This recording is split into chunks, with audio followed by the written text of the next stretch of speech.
Good morning, Kelvin, the secretary said, looking sympathetic. Mr. Ochei has instructed me to give you this. She handed him a sealed envelope. Kelvin took the envelope, feeling a deep sense of defeat. Can I please see Mr. Ochei, just for a moment? The secretary shook her head. I'm sorry, Kelvin. He's made it clear he doesn't want to see you.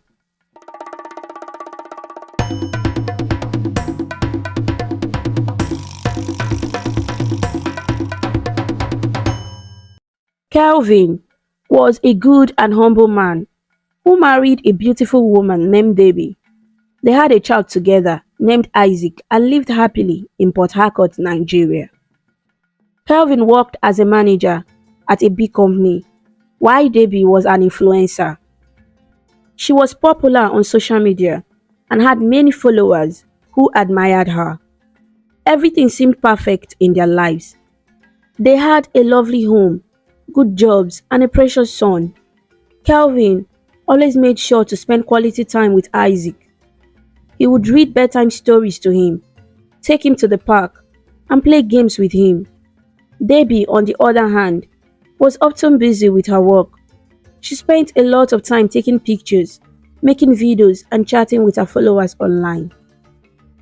One sunny morning, Isaac woke up feeling very sick. He had a high fever and was too weak to get out of bed. Kelvin and Debbie were very worried. They took Isaac to the hospital immediately. The doctor examined Isaac and said, "Your son needs to stay in the hospital for a few days. He needs proper care and treatment." Kelvin looked at Debbie and said, "We need to stay with Isaac. He's our son, and he needs us now more than ever." Debbie frowned and replied, "I have so much to do online. My followers are waiting for my new posts and videos. I can't stay here." Kelvin was shocked. "Debbie, Isaac is a priority. He needs his mother. Can't you take a break from your online work just for a few days?" Debbie shook her head. "I can't afford to lose my followers. They depend on me for updates. You can stay with Isaac. You have a flexible job, and you can take some time off." Kelvin felt really sad. He loved Debbie, but he couldn't understand why she didn't want to stay with their sick son. He knew that he couldn't leave Isaac alone in the hospital, so he decided to take some time off work. He went to his boss and explained the situation.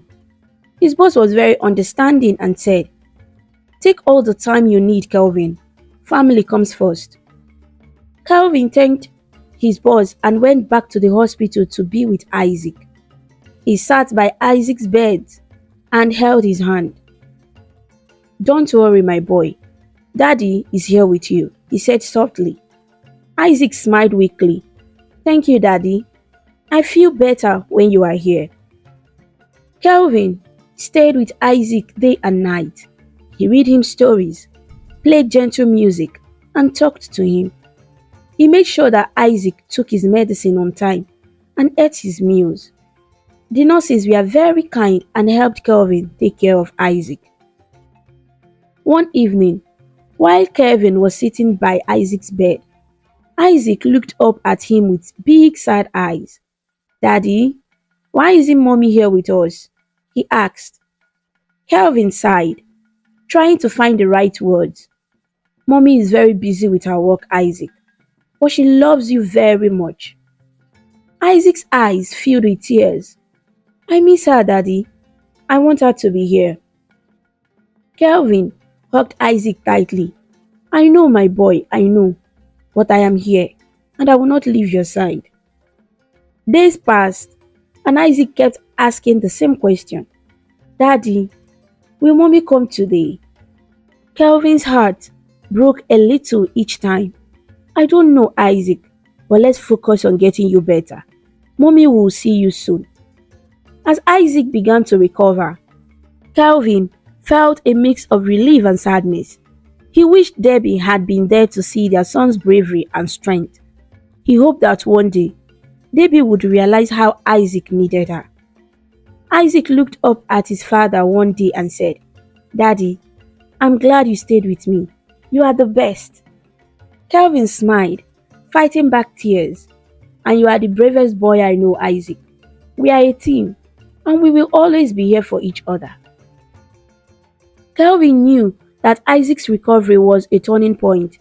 He promised himself that he would always be there for his son, no matter what. He hoped that Debbie would understand the importance of family and the love that bound them together. As they left the hospital, Isaac held his father's hand tightly. "Thank you, Daddy. I love you." "I love you too, Isaac," Kelvin replied, knowing that their bond had grown even stronger through this challenging time. Kelvin and Isaac finally returned home from the hospital. Isaac was still a bit weak, but he was happy to be back in his own bed. As they walked into the house, they saw Debbie sitting on the couch, her eyes glued to her phone. She was on a live video with her followers on Instagram. "Hey everyone, thank you for joining my live video," Debbie said cheerfully to her phone, completely ignoring Kelvin and Isaac. Kelvin sighed and said, "Debbie, we are home." Debbie glanced at them briefly and continued talking to her followers. "So today, I want to show you some new products I received." Isaac looked up at his dad with sad eyes. "Daddy, why isn't mommy talking to us?" Kelvin patted Isaac's shoulder. "Let's get you to your room to rest, okay?" Isaac nodded, and Kelvin guided him to his room. He helped Isaac get comfortable in bed and tucked him in.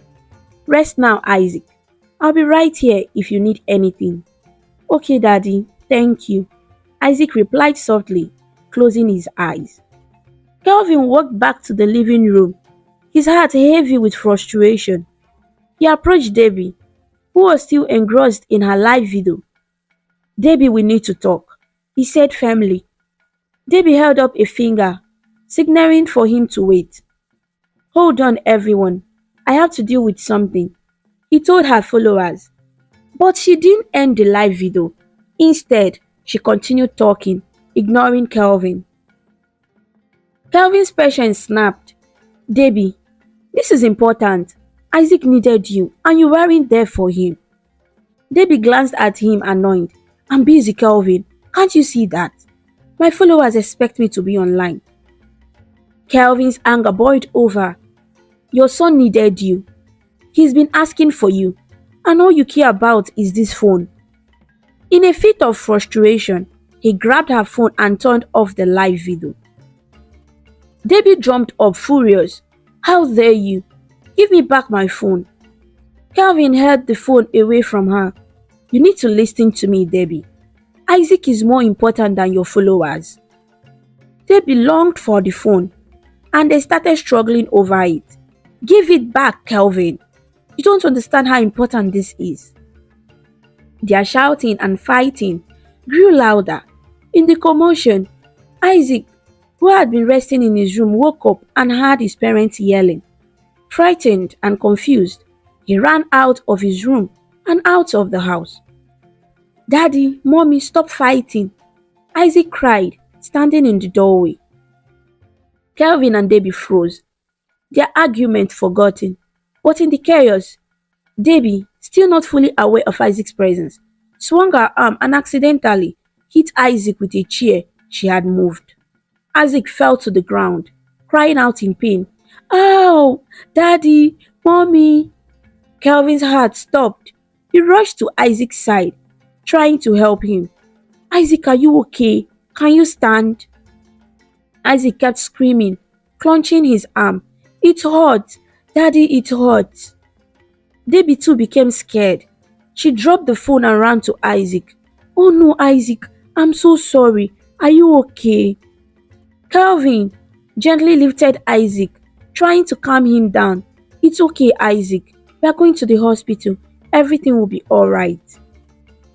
They hurried to the car, Kelvin carrying Isaac, who was still crying in pain. Debbie followed, her face pale with worry.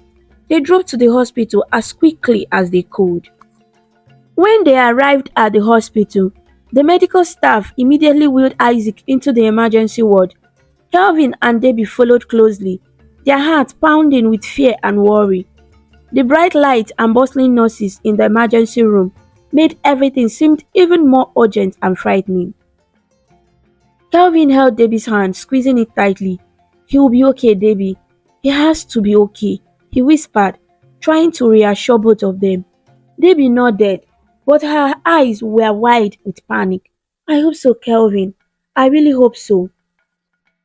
They watched as the doctors and nurses walked quickly around Isaac, their son looking small and fragile on the hospital bed. Finally, a nurse approached them and said, "Please wait outside. We will take care of Isaac. The doctor will come and speak to you soon." Calvin and Debbie reluctantly stepped out of the emergency ward and sat in the waiting area. The minutes felt like hours as they waited anxiously, barely speaking to each other. Calvin's mind raced with worry, while Debbie kept checking her phone, unable to fully detach from her online world, even in this critical moment. After what felt like an eternity, a doctor came out and called their names. "Mr. and Mrs. Okafor, please come with me," he said. Calvin and Debbie stood up and followed the doctor to his office. The room was small and filled with medical books and equipment. The doctor motioned for them to sit down. "I'm Dr. Johnson," he began, looking at them with a serious expression. "I've examined Isaac's injury. Unfortunately, the impact has affected his spinal cord. We are doing everything we can, but it's a serious condition." Calvin's heart sank. He looked at Debbie, who had gone pale. "What does this mean for Isaac?" Calvin asked, his voice trembling. Dr. Johnson sighed. "It means that Isaac may have trouble walking. We are trying our best to treat him and minimize the damage, but he will need a lot of care and support." Calvin felt tears well up in his eyes. "Please, doctor, do everything you can for him. He's just a little boy. He deserves a chance to live a normal life." Dr. Johnson nodded. "We will do our best, Mr. Okafor. Isaac is in good hands." As they left the doctor's office, Calvin felt a deep sadness and helplessness wash over him. He turned to Debbie, his eyes filled with sorrow. "This is also hard to take in," he said quietly. Debbie tried to reach out to him, her voice soft and pleading. "Calvin, I'm so sorry. I never meant for this to happen. Please, let's talk." But Calvin shook his head, his anger and frustration bubbling up again. "I don't want to talk right now, Debbie. Our son needs us, and I need to focus on him." Debbie looked hurt, but she nodded and said, "I will go home and get some things. I'll be back later." Calvin didn't respond. He watched as Debbie left the hospital, her head hanging low. He turned back to the emergency ward and sat down, waiting for any news about Isaac. Days passed and Calvin stayed by Isaac's side, sleeping in the uncomfortable hospital chairs and holding Isaac's hand whenever he could. Isaac was a brave boy, but the pain and the fear were clear in his eyes. One morning, as Calvin was telling Isaac stories, Dr. Johnson came to see them. "Mr. Okafor, we have decided to give Isaac a wheelchair to help him move around. It's just for now, but it will make things easier for him." Calvin nodded, trying to stay strong for Isaac. "Thank you, doctor. I will make sure he gets the care he needs." Dr. Johnson smiled kindly. "You are doing a great job, Mr. Okafor. Isaac is lucky to have you." Calvin looked at his son, who was now sitting in the wheelchair. "How are you feeling, Isaac?" Isaac looked up at him with a small smile. "I'm okay, Daddy. I can move around now." Calvin ruffled Isaac's hair. "That's the spirit, my boy.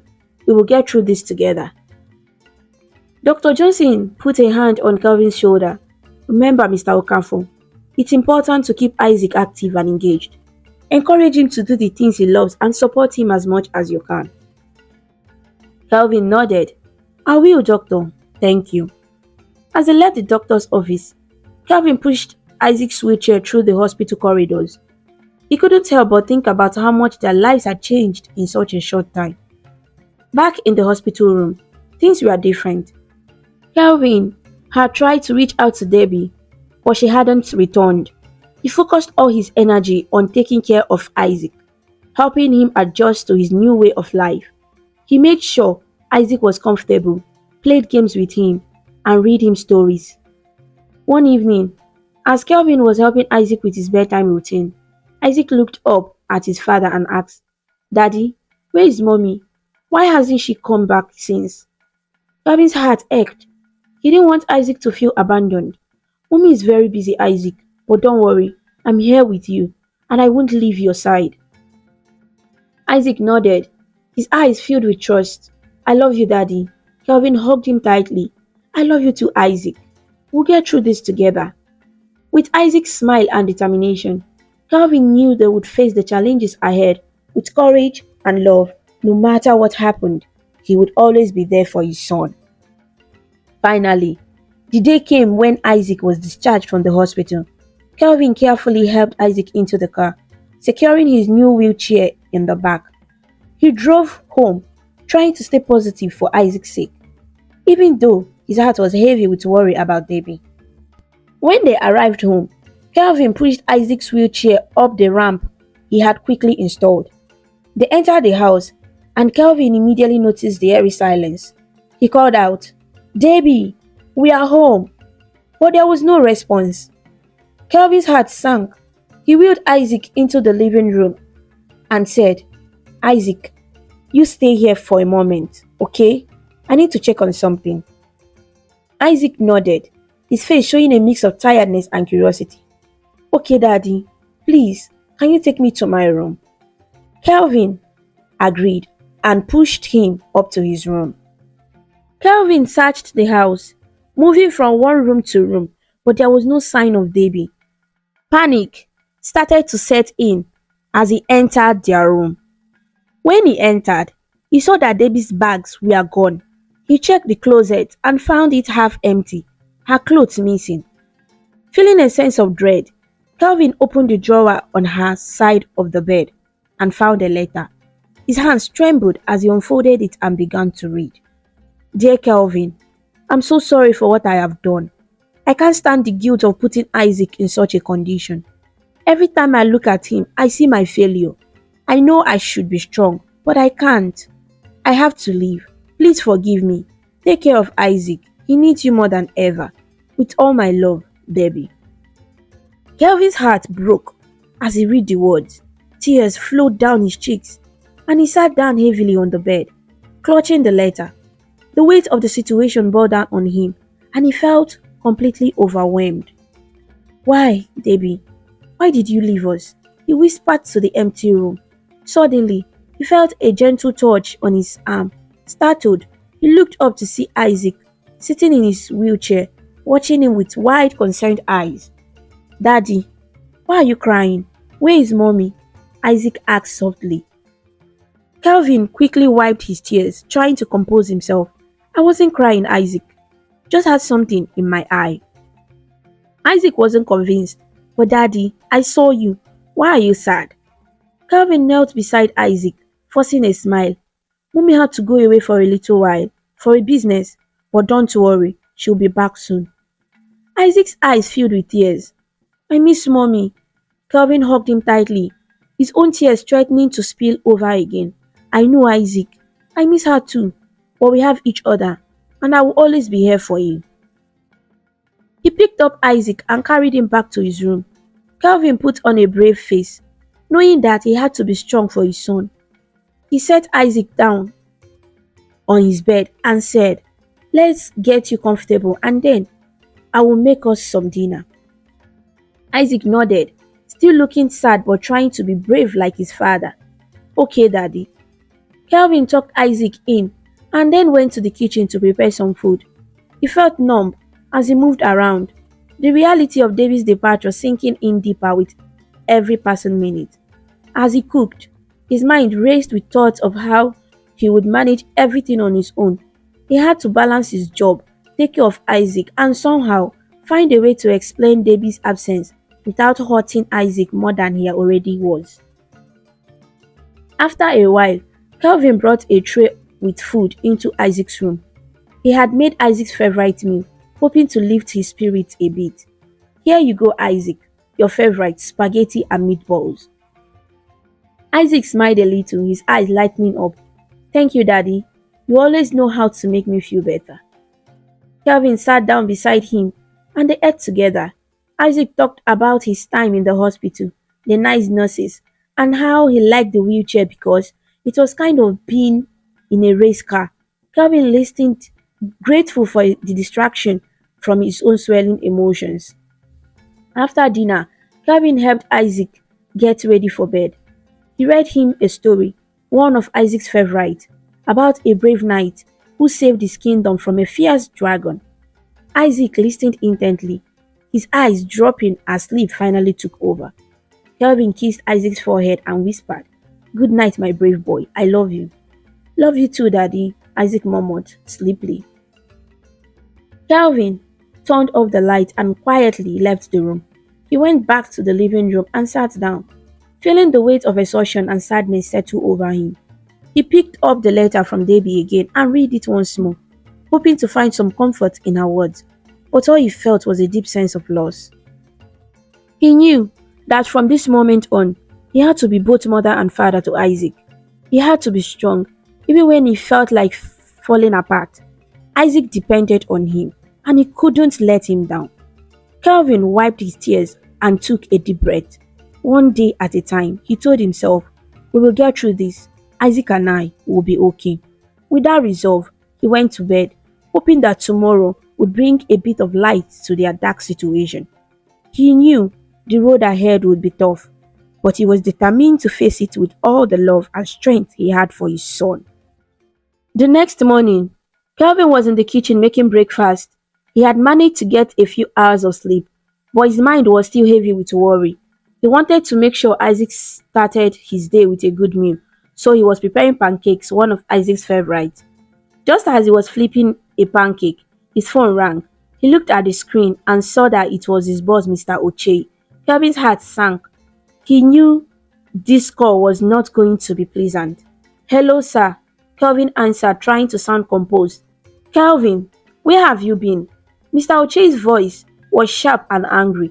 "You have been absent for too long. Do you think this company can run itself without you?" "Sir, I'm really sorry," Kelvin began. "My son has been very sick and I needed to take care of him. He just come home from the hospital." "I don't care about your excuses," Mr. Ochei interrupted. "You are supposed to be at work. You need to return to the office today or lose your job." Kelvin felt panic rising in his chest. "Please, sir, I can't leave Isaac alone. He needs constant care, and more he has right now." Mr. Ochei's tone was cold. "I have done my best to accommodate you, Kelvin, but this is business. If you are not back at work today, consider yourself fired."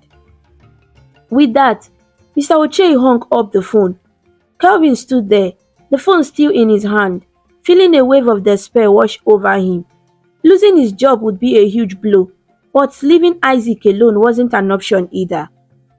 Isaac reeled himself into the kitchen, noticing the troubled look on his father's face. "Daddy, why do you look so sad?" he asked, his eyes full of concern. Kelvin forced a smile, trying to hide his worry. "It's nothing, Isaac. Don't worry about it. Let's have breakfast first, okay?" Isaac wasn't convinced, but he nodded and started eating his pancakes. As they ate, Isaac looked up at his father and asked, "Daddy, when will you be going back to work?" Kelvin's heart ached at the question. "Soon, Isaac. Very soon. But right now, my job is to take care of you." That evening, while Kelvin was helping Isaac with his evening routine, his phone rang again. It was Mr. Ochei. Kelvin answered, dreading the conversation. "Kelvin, you didn't show up at work today," Mr. Ochei said angrily. "You are fired. Come to the office tomorrow and collect your termination letter." Kelvin tried to beg. "Please, sir, I need this job. My son." Mr. Ochei cut him off. "I have made my decision. Goodbye." And with that, he hung up. The next day, Kelvin left Isaac with a neighbor he trusted and went to his office. He felt a knot of anxiety in his stomach as he walked through the familiar doors. He went straight to the secretary's desk. "Good morning, Kelvin," the secretary said. looking sympathetic. Mr. Ochei has instructed me to give you this. She handed him a sealed envelope. Kelvin took the envelope, feeling a deep sense of defeat. Can I please see Mr. Ochei, just for a moment? The secretary shook her head. I'm sorry, Kelvin. He's made it clear he doesn't want to see you. Kelvin thanked her and left the office, the envelope feeling like a heavy weight in his hand. He walked slowly back to his car, his mind racing with thoughts of what he would do next. How would he support Isaac without a job? When he got home, he tried to put on a brave face for Isaac. He didn't want his son to worry. Hey buddy, I'm back. Let's have some lunch, he said, trying to sound cheerful. Isaac looked at him with worried eyes. Daddy, are you okay? You seem sad. Kelvin couldn't hold it any longer. He sat down beside Isaac and took a deep breath. Isaac, there is something I need to tell you. I lost my job today. Isaac's eyes widened. Oh no, Daddy. What are we going to do? Kelvin smiled, trying to reassure him. We will be fine, Isaac. I will find another job. We just have to stick together and be strong. Isaac reached out and took his father's hand. It's okay, Daddy. Don't worry. We'll get through this together. Kelvin felt a surge of love and pride for his son. Thank you, Isaac. You're right. We'll get through this. Over the next few days, Kelvin started looking for job opportunities. He sent out resumes, made phone calls, and visited different companies. It was a challenging time, but he was determined to find a way to support Isaac. Despite the uncertainty, Kelvin remained positive for Isaac's sake. He continued to help Isaac with his daily routines, encouraging him to stay active and engaged. They played games, read books, and talked about their hopes and dreams. One evening, as they were sitting together watching a movie, Isaac turned to Kelvin and said, Daddy, I believe in you. You are the best dad in the world, and I know you will find a new job soon. Kelvin hugged his son tightly. Thank you, Isaac. Your belief in me means a lot, and no matter what happens, we will always have each other. As the days turned into weeks, Kelvin continued his job search with determination. He faced many rejections, but he never gave up. His love for Isaac and his desire to provide for him kept him going. Through it all, Kelvin realized that they were stronger together. Despite the challenges, they found joy in the little moments and supported each other with love and kindness.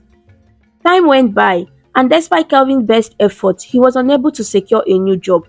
The rejections piled up, and each one felt like a heavy weight on his shoulders. He tried to stay optimistic for Isaac's sake, but stress was taking its toll.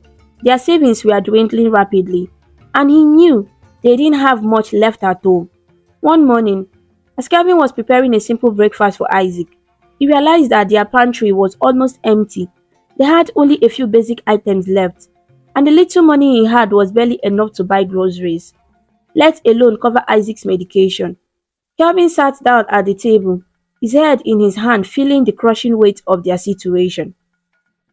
Isaac wheeled himself into the kitchen, noticing his father's distress. Daddy, are we going to have breakfast today? He asked innocently.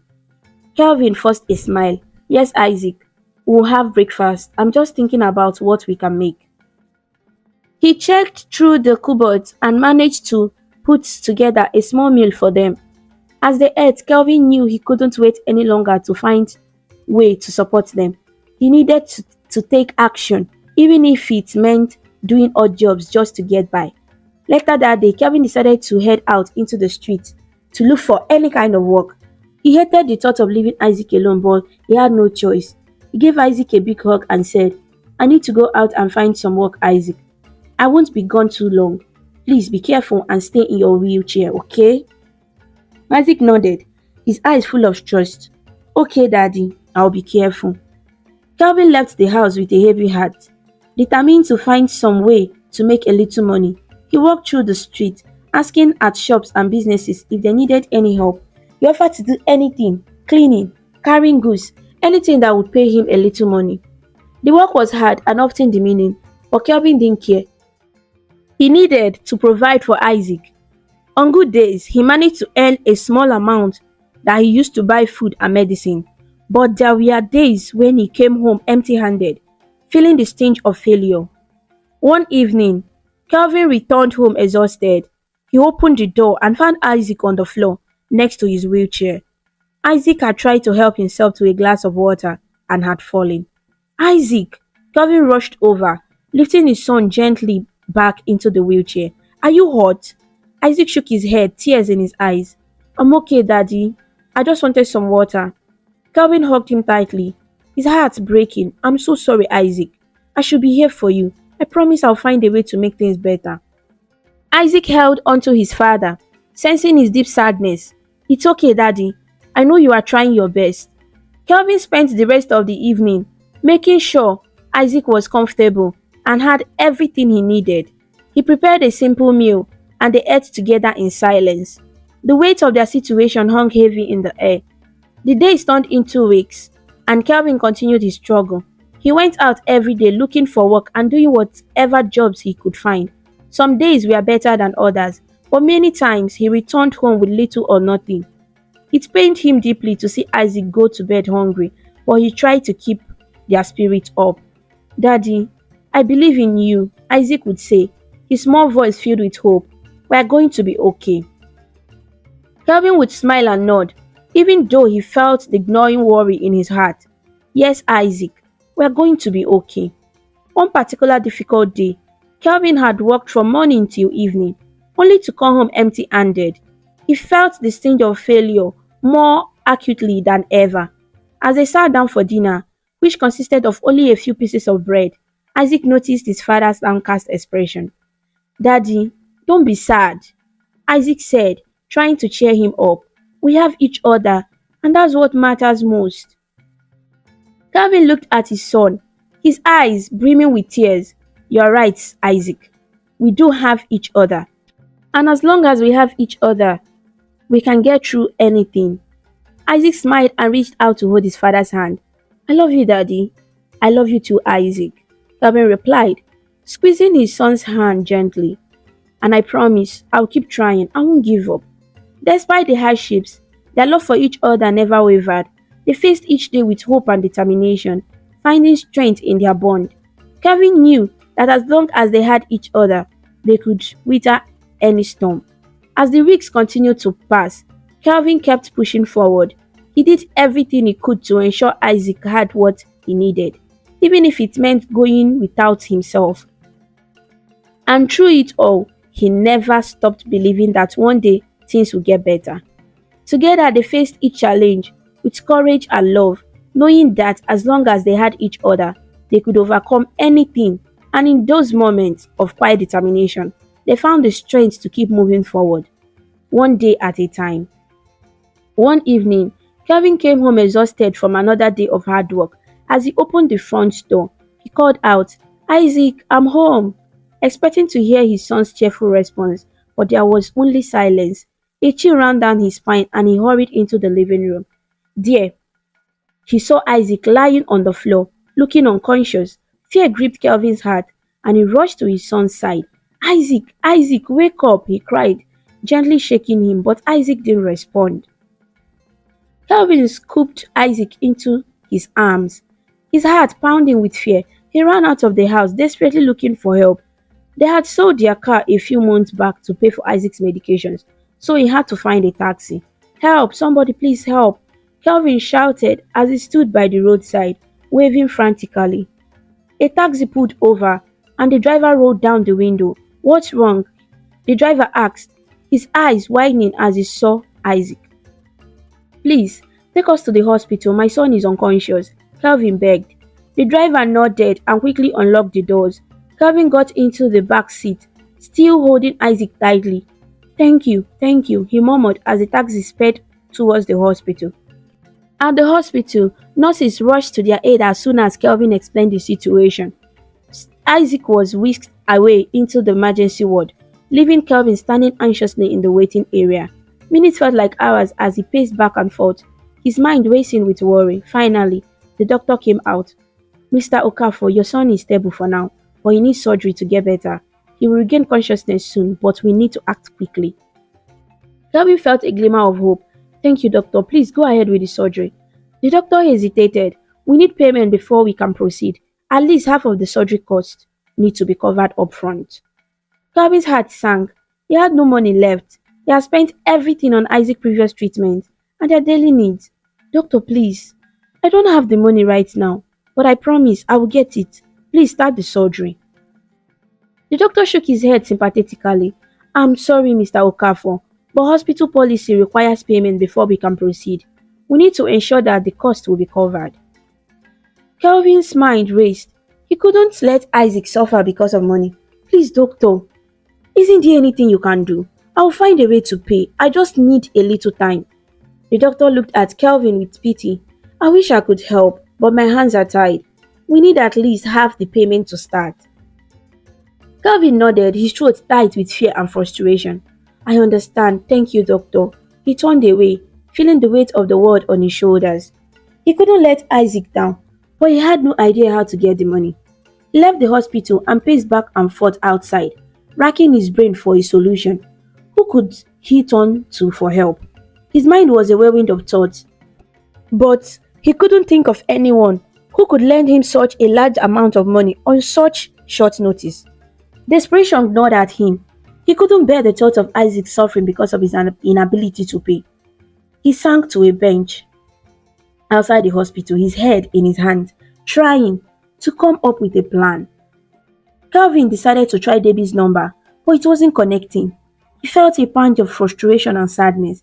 He needed help desperately, and he didn't know where to turn. As a last resort, he called his friend Douglas. The phone rang, and to Calvin's relief, Douglas picked up. Hello, Douglas, it's Calvin, he said, trying to keep his voice steady. Hey, Calvin, long time no see. How have you been? Douglas responded cheerfully. Douglas, I need your help. Isaac is in the hospital, and he needs surgery. I don't have the money to pay for it. Can you lend me some? I will pay you back as soon as I can. Calvin pleaded, his voice breaking. There was a brief silence on the other end before Douglas said, Calvin, I'm really sorry, but things are tight for me too. I can't help you this time. Then without another word, he hung up. Calvin stared at his phone in disbelief as he tried to call Douglas again, but his calls went straight to voicemail. Douglas had turned off his phone, feeling utterly abandoned. Calvin was left standing outside the hospital, more confused and desperate than ever. With no other options, Calvin started walking aimlessly through the streets of Port Harcourt, his mind racing with thoughts of how he could get the money for Isaac's surgery. As he walked, he passed by an electronics shop and an idea struck him. It was a desperate, reckless idea, but he was running out of time. He walked into the store, trying to look as casual as possible.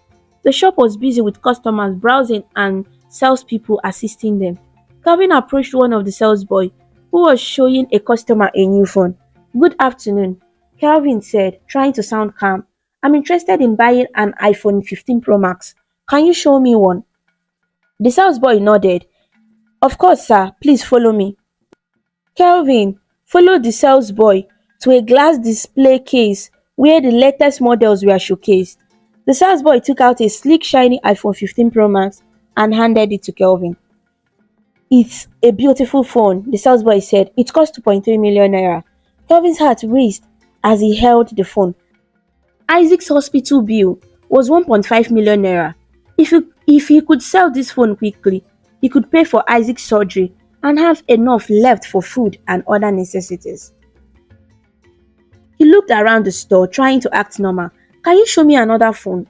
Maybe something a bit cheaper, he asked, his mind working on how to execute his desperate plan. Sure, sir. Just a moment. The salesboy replied, turning to get another phone from the display.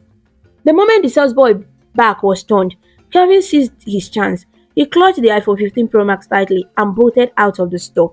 He ran as fast as he could, his heart pounding on his chest. Ole! Ole! Thief! The salesboy shouted as soon as he realized what had happened.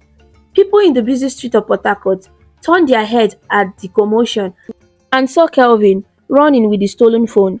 A group of men immediately started chasing after him, shouting, Stop that thief! Catch him!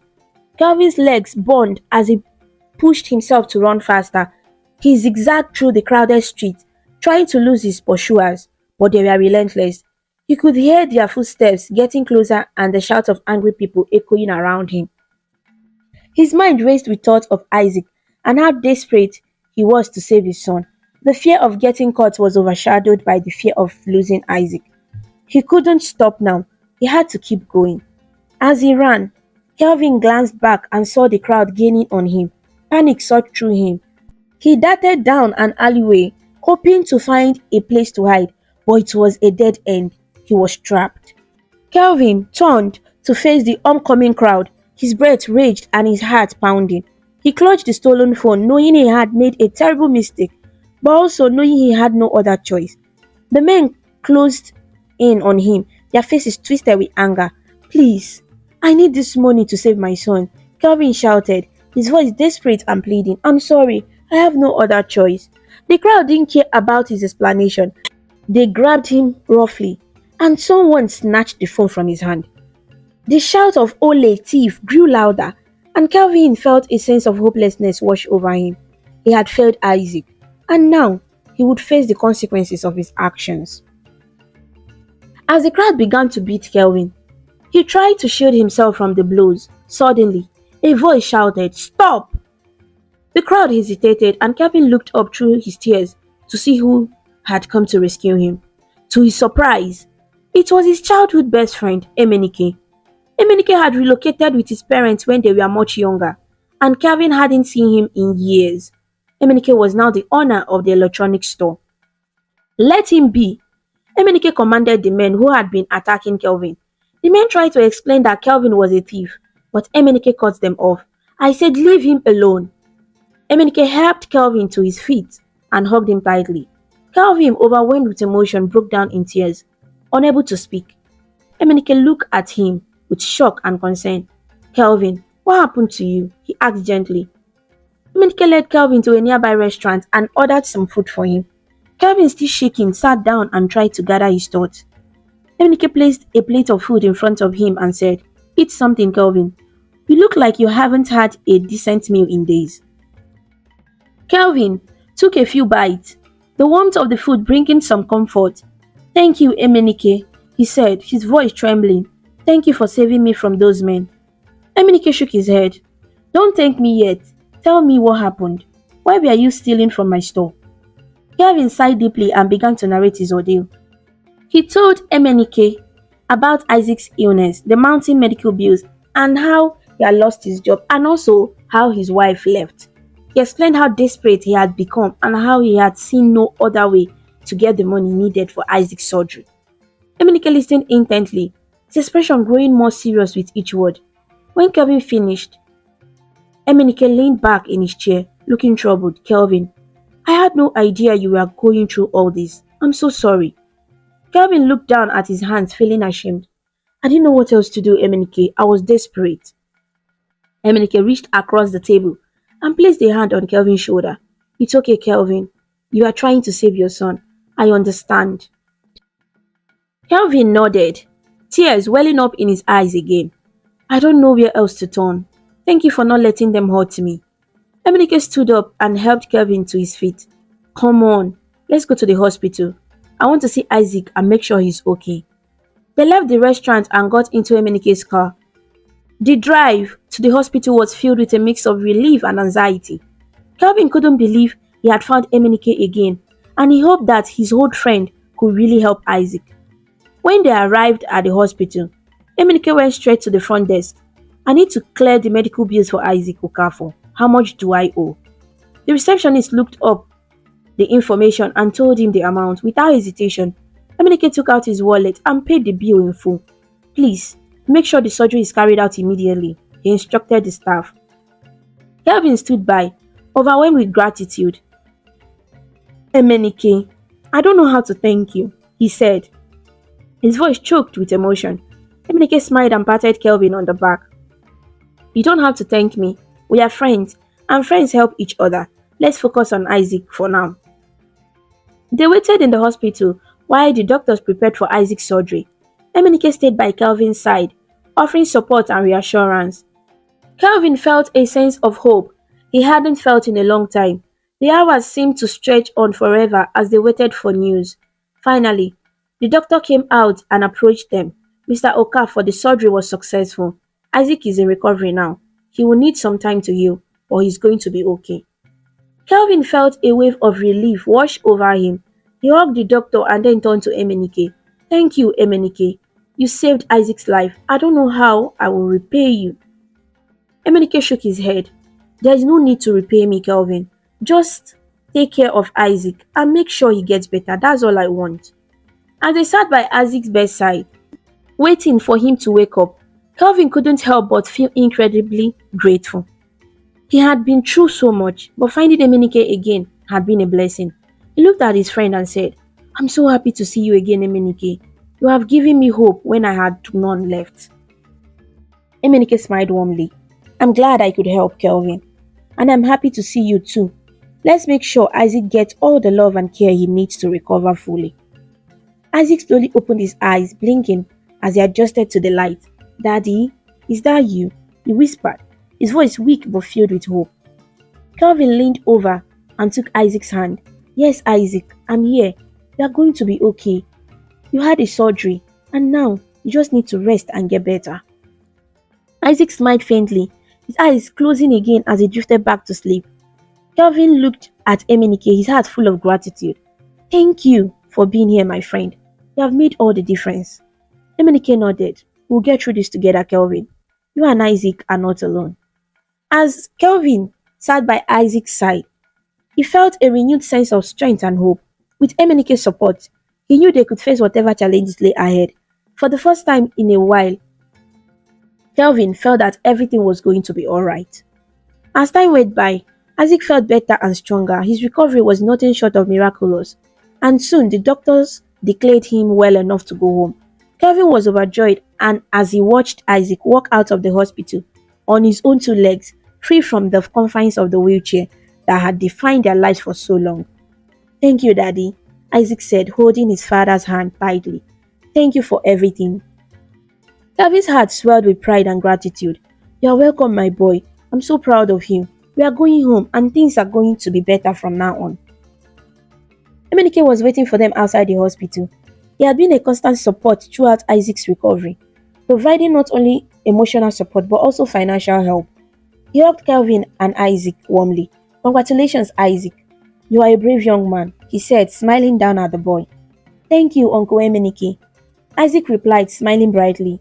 They went home, and for the first time in a long while, the house was filled with laughter and hope.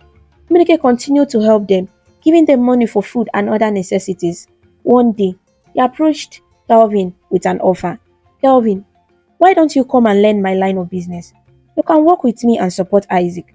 We'll make sure you never have to go through such tough times again. Kelvin felt a wave of gratitude wash over him. Thank you, Emeka. I don't know how to repay you for everything you have done for us. Emenike shook his head. You don't need to repay me, just focus on rebuilding your life and take care of Isaac. A few days later, Kelvin went to visit Emenike at his office to start learning the business. As he walked into Emenike's office, he noticed a large wedding photo hanging on the wall. He froze in shock. The bride in the picture was Debbie. Emenike, Kelvin said, his voice trembling. How do you know Debbie? Emenike looked surprised. Debbie is my wife. We met on Instagram a few months ago. Why do you ask?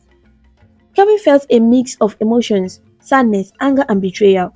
He took a deep breath and said, Emenike, Debbie is my wife. She abandoned me and Isaac.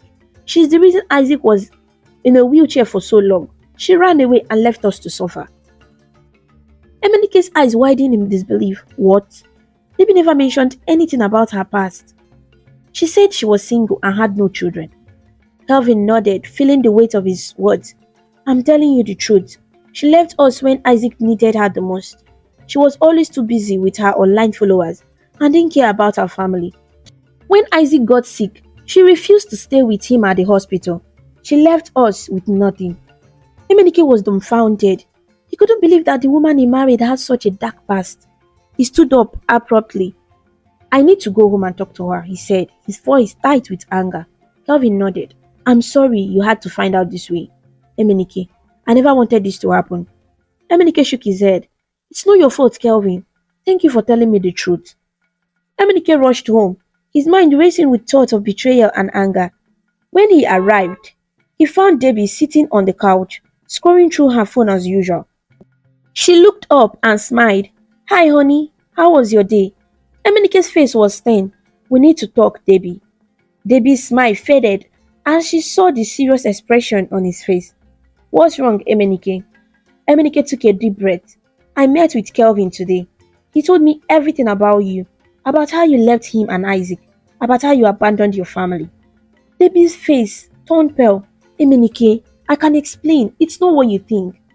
Emenike held up his hand to stop her. Save it, Debbie. You lied to me. You never told me about your past. You left your own son to suffer. I can't believe I married someone like you. Tears welled up in Debbie's eyes. Emenike, I'm so sorry. I was scared and ashamed. I didn't know what else to do. Emenike's voice was cold. You should have told me the truth from the beginning. I can't be with someone who lies and abandons their own child. It's over, Debbie. I want you to leave. Debbie sobbed. Please, Emenike, give me another chance. I will do anything to make it right. But Emenike shook his head. No, Debbie, it's too late. You need to go. With that, he turned and walked away, leaving Debbie sobbing on the couch. He felt a deep sense of betrayal, but also a sense of relief for knowing the truth. Meanwhile, Calvin returned home and sat down with Isaac. Isaac, there is something I need to tell you about today, he began, trying to keep his voice steady. Isaac looked at his father with concern. What is it, Daddy? Calvin took a deep breath. I found out that Emenike is married to your mom, Debbie. She never told him about us. When I told him the truth, he was shocked and angry. Isaac's eyes widened. Mommy is married to Uncle Emenike. Calvin nodded, yes. And he asked her to leave after finding out the truth. I know this is a lot to take in, but I wanted to be honest with you. Isaac was silent for a moment, processing the information. Then he reached out and hugged his father tightly. I'm glad you told me, Daddy. I'm glad we have each other. Kevin felt tears welling up in his eyes. I'm glad too, Isaac. No matter what happens, we'll always have each other. As the days passed, Emenike continued to be the pillar of support for Kelvin and Isaac. He helped Kelvin learn the business and together, they worked hard to build a better future. Despite the painful revelations, Kelvin felt a sense of hope and determination. After some time, Kelvin's hard work began to pay off. With the skills he had learned from Emenike and his own determination, Kelvin started his own electronics business. He spent countless hours working on his new venture, making sure every detail was perfect. Slowly but surely, his business began to grow. Kelvin's shop became known for its quality products and excellent customer service. People from all over Port Harcourt came to buy electronics from him. With Emenike's support and Kelvin's relentless drive, the business flourished. One day, Emenike called Kelvin into his office. Kelvin, I'm proud of you. Your business is doing really well. Have you thought about expanding and customizing your own products? Kelvin smiled, feeling a surge of pride. I have, actually. I think it's time to take the next step. Emenike nodded. I agree. I have some contacts abroad who can help you with that. You should start traveling to meet them and learn more about customizing your products. Kelvin was excited about the idea. He began to travel abroad, meeting with manufacturers and learning about the latest technologies. He customized his own line of electronics and soon, his products were high in demand. His business boomed and Kelvin became very rich. With his newfound wealth, Kelvin made sure Isaac had the best opportunities. He sent Isaac to the best school in the city, ensuring he had the finest education. Isaac thrived in his new environment, making friends and excelling in his studies. Despite his busy schedule, Kelvin always made time for Isaac. They spent weekends together, going on trips and enjoying their time as a family. Kelvin's life had transformed from one of struggle and hardship to one of success and fulfillment. During one of his business trips, Kelvin met a beautiful doctor named Chizaram. She was kind, intelligent, and had a warm smile that instantly made him feel at ease. They started talking and Kelvin found himself drawn to her. They shared many interests and values, and it wasn't long before they fell in love. One evening, Kelvin took Chizaram out for a romantic dinner and they sat under the stars. He took her hand and said, Chizaram, you have brought so much joy into my life. I can't imagine my life without you. Will you marry me? Chizaram's eyes filled with tears of happiness. Yes, Kelvin, I will marry you. They had a beautiful wedding surrounded by family and friends. Isaac was thrilled to have Chizaram in their lives. He loved her like a mother, and she loved him like a son. Their home was filled with laughter and love. One day, as Kelvin was working in his office, he received an unexpected visitor. It was Debbie. She looked different, more worn and tired than he remembered. She looked at him with pleading eyes. Kelvin, I have made a terrible mistake, Debbie said, her voice trembling. I want to come back. I miss you and Isaac. Kelvin felt a surge of anger and sadness. He had moved on and he didn't want to reopen old wounds. Debbie, it's too late. I have built a new life and I'm happily married to Chizaram. Isaac and I don't need you anymore. Please don't come back. Debbie's eyes filled with tears. But Kelvin, I'm so sorry. I have changed.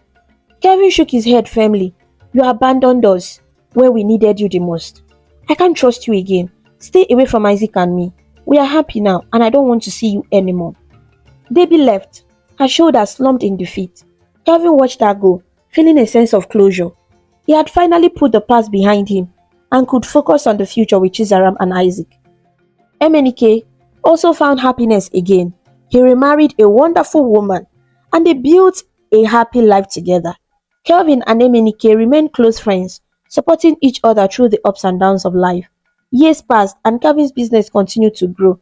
He traveled the world, customizing and selling his products. His wealth increased, but he never forgot where he came from or the struggles he had faced.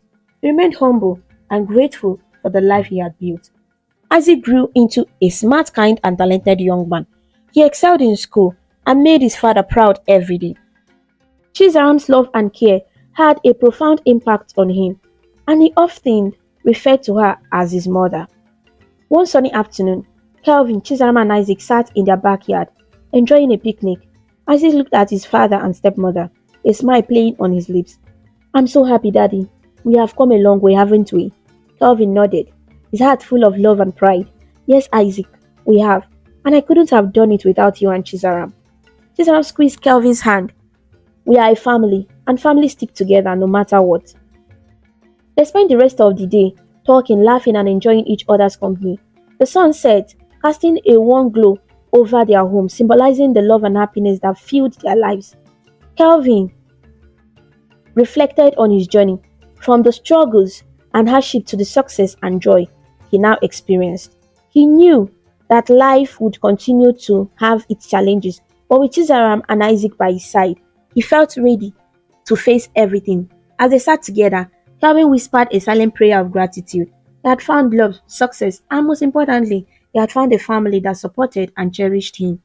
He knew that as long as they had each other, they would live happily ever after. And so, Kelvin, Chizaram, and Isaac lived their days filled with love, laughter, and the promise of a bright future, forever grateful for the journey that had brought them together. This story teaches us that even when times are very hard, we should never give up. Kelvin faced many problems like losing his job and his wife leaving him, but he kept trying and working hard. With the help of his good friend Emeka, Kelvin started a new business and became successful. The story also shows the importance of family and love. Kelvin always took care of his son Isaac, even when things were tough. When Kelvin found love again with Chizaram, their family became happy and strong. The lesson here is to never lose hope, work hard, and appreciate the people who love and help you. With determination and support from loved ones, you can overcome any challenge. Ekwi was a beautiful woman with a kind heart. She lived in the bustling city of Kaduna with her three beautiful daughters, Omalicha, Amarachi, and Onyinyechi. The triplets, who were 10 years old, were the light of her life. Ekwi loved them deeply and worked hard to provide for them. Life had not been easy for Ekwi. She was a single mother, raising her daughters all by herself. This was because she had been deceived by a man she loved very much. His name was Emeka. Ekwi had met Emeka at a friend's wedding. He was charming, handsome, and seemed to be everything she had ever wanted. They quickly fell in love, and Ekwi thought she had found her soulmate. One sunny afternoon, Ekwi and her daughters were sitting in their small living room. The girls were busy with their homework while Ekwi prepared dinner. Mama, can you help me with this math problem? Omalicha asked, looking up from her notebook. Of course, my dear, Ekwi replied, wiping her hands on her apron and walking over to Omalicha. She leaned over and patiently explained the math problem to her daughter. Thank you, Mama, Omalicha said, smiling. Amarachi and Onyinyechi joined in, asking for help with their own homework. Ekwi was always there to support her daughters, no matter how tired she was. She had promised herself that she would be the best mother she could. As Ekwi stirred the pot on the stove, her mind drifted back to the days when she first met Emeka. She remembered how he had swept her off her feet, making her feel like the most special woman in the world. They had spent many happy days together, and Ekwi had believed every word he said. She had trusted him completely. One day, Ekwi found out she was pregnant. She was overjoyed and couldn't wait to share the news with Emeka. But when she told him, his reaction was not what she had expected. Emeka became distant and started making excuses to avoid her. Ekwi was confused and heartbroken. A few weeks later, Ekwi discovered the truth. Emeka was already married and had children. He had lied to her all along. Ekwi felt betrayed and devastated. She decided to leave and never look back. She moved to Kaduna, far away from Emeka, to start a new life with her unborn children. Ekwi worked hard to make ends meet. She took on various jobs, from cleaning houses to selling goods in the market. Despite the challenges, she always put her daughters first.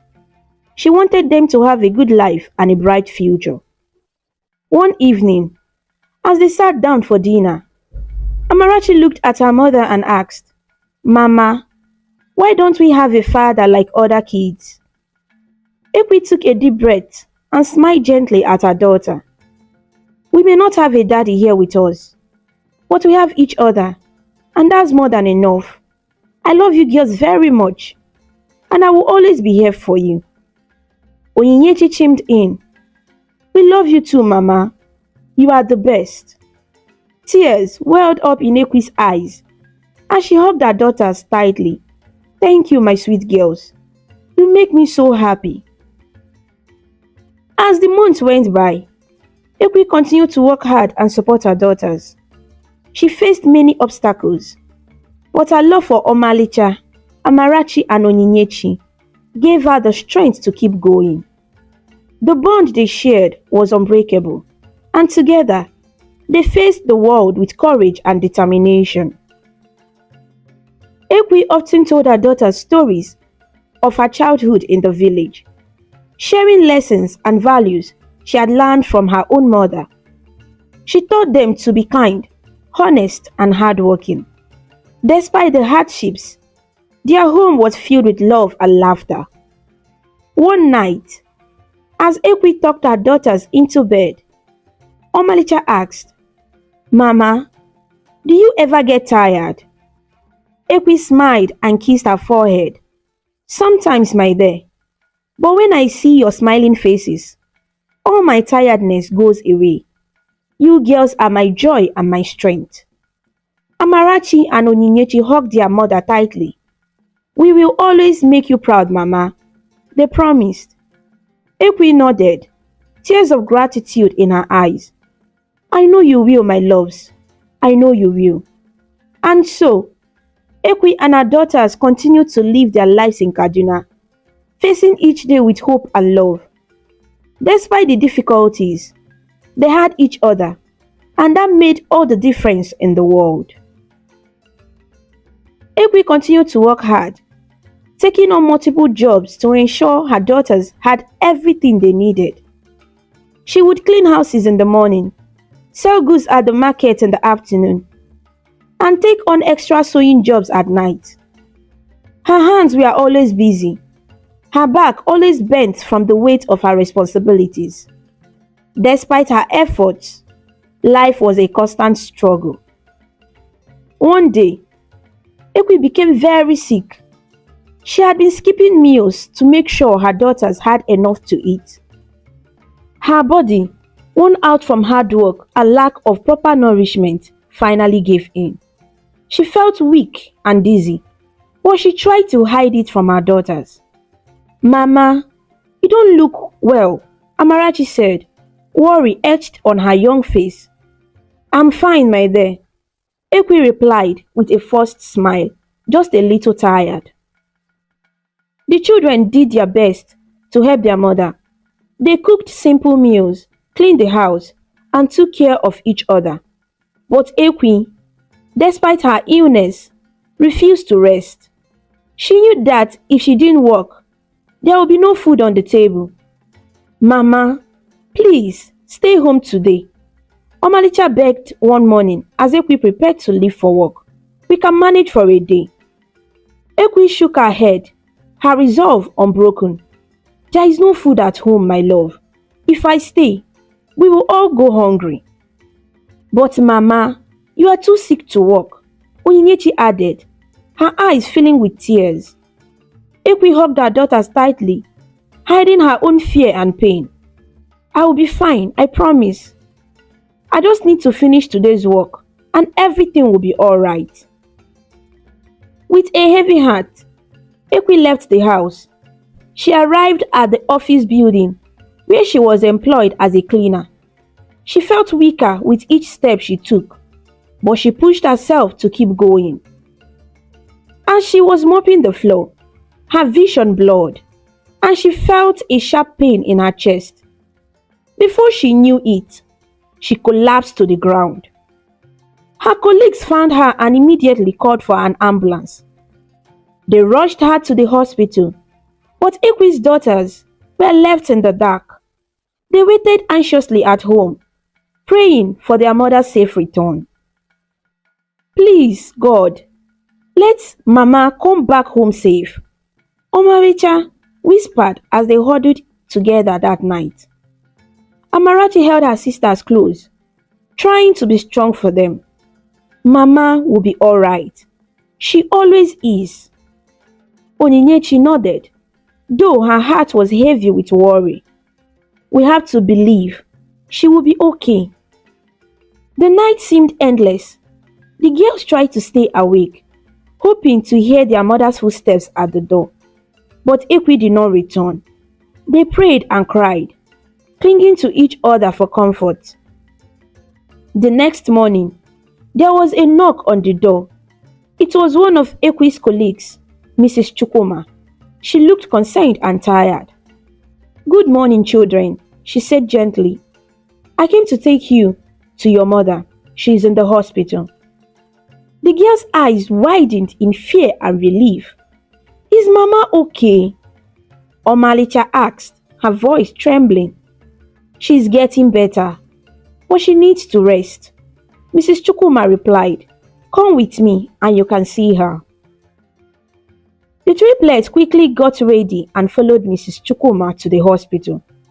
When they arrived, they saw their mother lying in a hospital bed. Looking pale but awake, the girls rushed to her side, tears streaming down their faces. "Mama," they cried in unison. Ekwi smiled weakly, her heart swelling with love for her daughters. "My beautiful girls, I'm so happy to see you." "Mama, we were so scared," Amarachi said, holding her mother's hand tightly. "I'm sorry I worried you," Ekwi replied, her voice soft and tired. "I didn't want you to be scared." Onyinyechi looked at her mother with tearful eyes. "Mama, please don't push yourself so hard. We need you to be healthy." Ekwi nodded, tears filling her own eyes. "I promise, my loves. I will take better care of myself. I need to be here for you." Mrs. Chukuma looked at the girls kindly. "Your mother is a very strong woman, but even strong people need to rest sometimes. She will be alright, but she needs time to recover. Omalicha hugged her mother gently. We will help you, Mama. We will make sure you get better. Ekwe felt a deep sense of gratitude and love for her daughters. Thank you, my dear ones. You are my strength. As Ekwe lay in the hospital, she realized how much she had been sacrificing for her daughters. She knew she needed to take better care of herself if she wanted to be there for them in the long run. The love and concern her daughters showed her gave her the strength to keep fighting, and she promised herself that she would find a way to balance work and health. With the help of her kind colleagues, Ekwe's hospital bills were paid. She was immensely grateful for their support, knowing she could not have managed the expense on her own. However, the doctor advised her to take it easy, rest well, and eat nutritious food to regain her strength. Returning to work immediately was out of the question. After a few days in the hospital, Ekwe was finally discharged. She returned home with her daughters, Omalicha, Amarachi, and Onyinyechi, but their situation remained there. They had no food in the house, and Ekwe worried about how they would survive the coming days. That evening, as they gathered in their small living room, the girls couldn't hide their curiosity any longer. Omalicha, who was the most outspoken of the triplets, decided to ask the question that had been on their mind for a long time. Mama, why don't we have a daddy? Omalicha asked, looking at her mother with innocent eyes. Ekwe's heart sank. She had always dreaded this moment. She took a deep breath, trying to find the right words. Don't worry about him, my dear. We are fine just the way we are.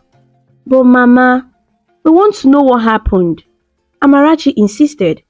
Why did he leave us? Ekwe felt a lump in her throat. She didn't want to burden her daughters with the painful truth, especially not now when she was so weak. It's a long story, my loves. Right now, let's focus on getting better and stronger. Onyinyechi, who had been quietly listening, joined in. Mama, please tell us. We promise we can handle it. Ekwe shook her head gently. Not now. It's too much to talk about, especially now. Please understand. Seeing their mother's reluctance, the girls decided to let it go, at least for the moment. They didn't want to upset her further. Instead, their thoughts turned to another pressing issue. Mama, what will we eat tonight? Omalicha asked, her voice tinged with worry. Ekwe looked around the small kitchen. The cupboards were nearly bare. She knew they had very little left, but she couldn't let her daughters go to bed hungry. We still have some garri. We'll soak it in water and have it for dinner. The girls nodded, though their hearts were heavy. They knew their mother was doing her best, but the constant struggle was wearing them all down. Ekwe prepared the garri and poured it into cups, adding a bit of sugar to make it more palatable. As they sat down to their simple meal, Amarachi tried to lighten the mood. Mama, remember that story you told us about the tortoise and the hare? Can you tell it again? Ekwe smiled weakly, grateful for her daughter's attempts to bring some joy into their evening. Of course, my dear. She began to recount the familiar tale, her voice soothing and warm. After dinner, the girls got ready for bed. They kissed their mother goodnight and settled into their shared room. Ekwe watched them sleep, her heart aching with worry and guilt. She felt like she had failed them, unable to provide for their basic needs. As tears rolled down her cheeks, Ekwe whispered a prayer.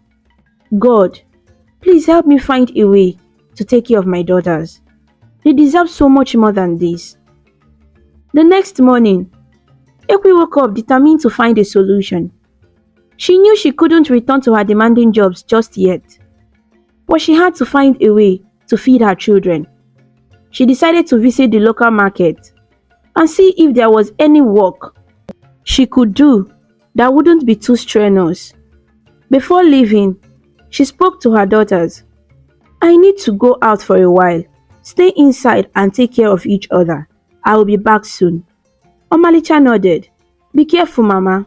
We love you." Ekwe smiled, feeling a surge of hope. "I love you too, my beautiful girls."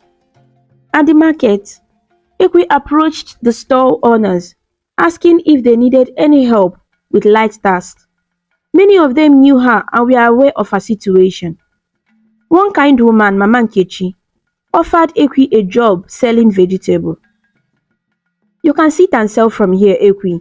It's not too hard, and you can rest when you need to," Mama Nkechi said kindly. Ekwe was overwhelmed with gratitude. "Thank you so much, Mama Nkechi.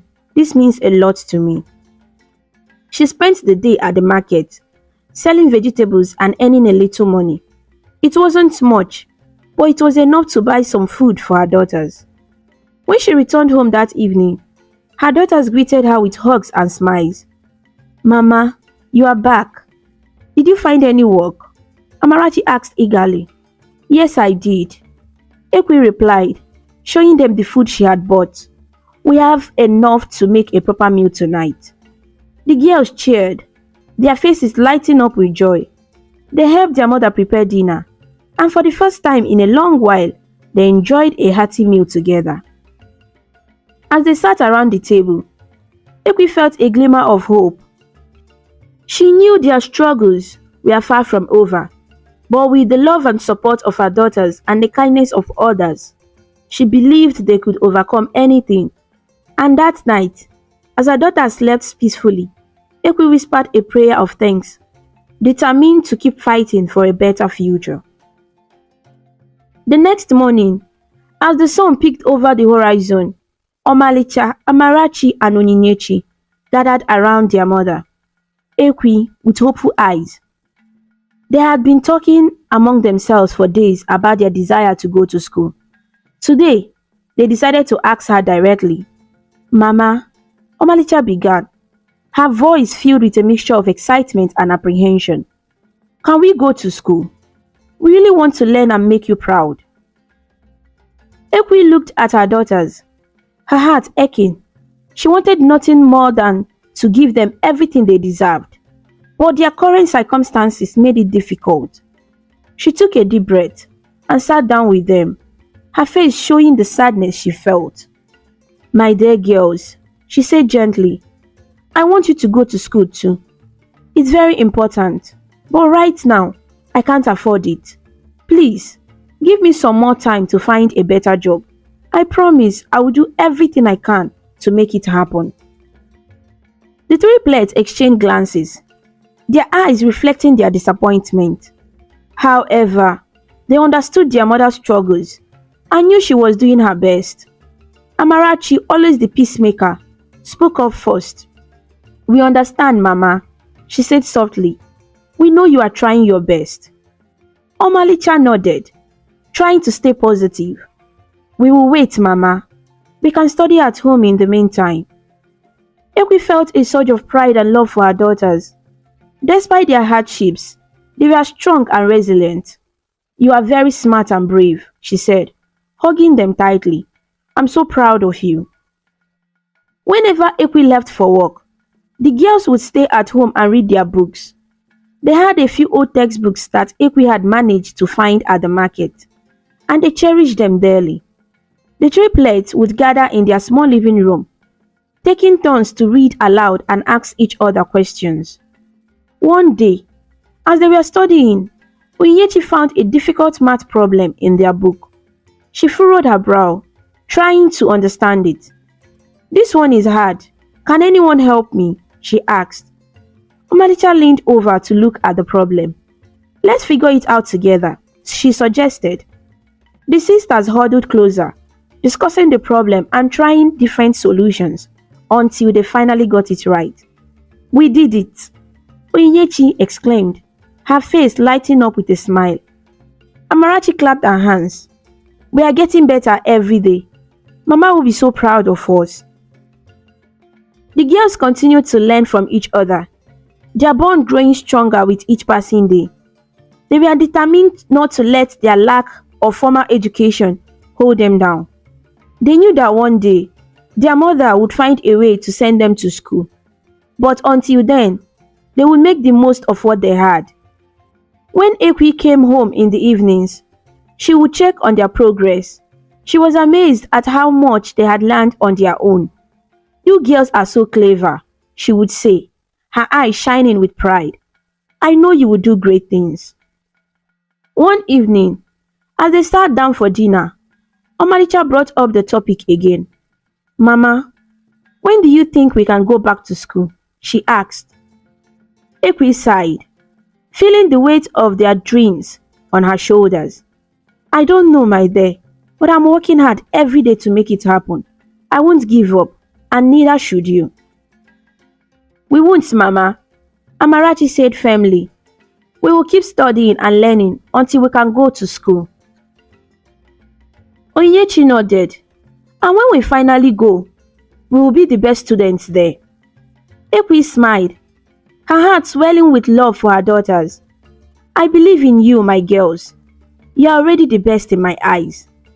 The triplets continued to study diligently, helping each other and encouraging one another to never give up. They knew their mother was doing everything she could, and they were determined to make her proud. Their home might have been small and their resources limited, but their dreams were big and their spirits unbreakable. One afternoon, as the girls were reading, Amarachi found a story in their book about a famous scientist. Look at this, she said excitedly. This scientist grew up in a village and didn't go to school until he was older, but he never gave up on learning and became very successful.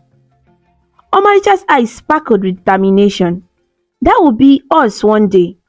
We will keep learning and one day we'll go to school and achieve our dreams. Onyinyechi smiled and nodded. Yes, we will. And we will make Mama proud every step of the way. That evening, when Ekwi returned home, she found her daughters eagerly discussing the story. She listened as they shared their dreams and plans, her heart swelling with pride and hope. You girls are my inspiration, she said, tears of joy in her eyes. I know that with your determination and hard work, you will achieve great things. And I promise I will do everything in my power to make your dreams come true. The triplets hugged their mother tightly, their bond stronger than ever. They knew that as long as they had each other and their mother's love, they could overcome any obstacle that came their way. And so, they faced each day with hope and determination, believing that one day, their dream of going to school would come true. They knew that as long as they had each other and their mother's love, they could achieve anything. One bright morning, as Ekwi was preparing breakfast, her old friend Adobe called her. Adobe has some good news. Ekwi, there is a cleaning job at a new apartment for a rich man, Adobe said excitedly over the phone. The pay is good, and it could really help you with your daughters. Ekwi's heart leaped with hope. This was the opportunity she had been praying for. Thank you so much, Adobe. I will take the job, she replied, her voice filled with gratitude. That night, as they sat down for dinner, Ekwi shared the news with her daughters. My dear girls, I have good news. Tomorrow, we have a cleaning job at a new apartment. The pay will help us a lot, and it means I might be able to send you to school soon. The triplet eyes lit up with excitement. Really, Mama? We can help you, Omalicha exclaimed. Yes, Mama. We want to help, Amarachi added eagerly. Onyechi nodded. We will work hard. Ekwi smiled, feeling a surge of pride and love for her daughters. Thank you, my darlings. I can't do it alone, so we'll all go together. Let's get some rest tonight, so we'll have the energy to work hard tomorrow. The next morning, they woke up early, ate a simple breakfast, and headed to the new apartment. It was a large, luxurious place, unlike anything they had ever seen. The triplets looked around in shock. Wow, this place is so big, Omalicha whispered. It's beautiful, Amarachi added, her eyes wide with wonder. Ekwe smiled at their reactions but quickly focused on the task ahead. Alright girls, we have a lot of work to do. Let's get started. They divided the tasks among themselves.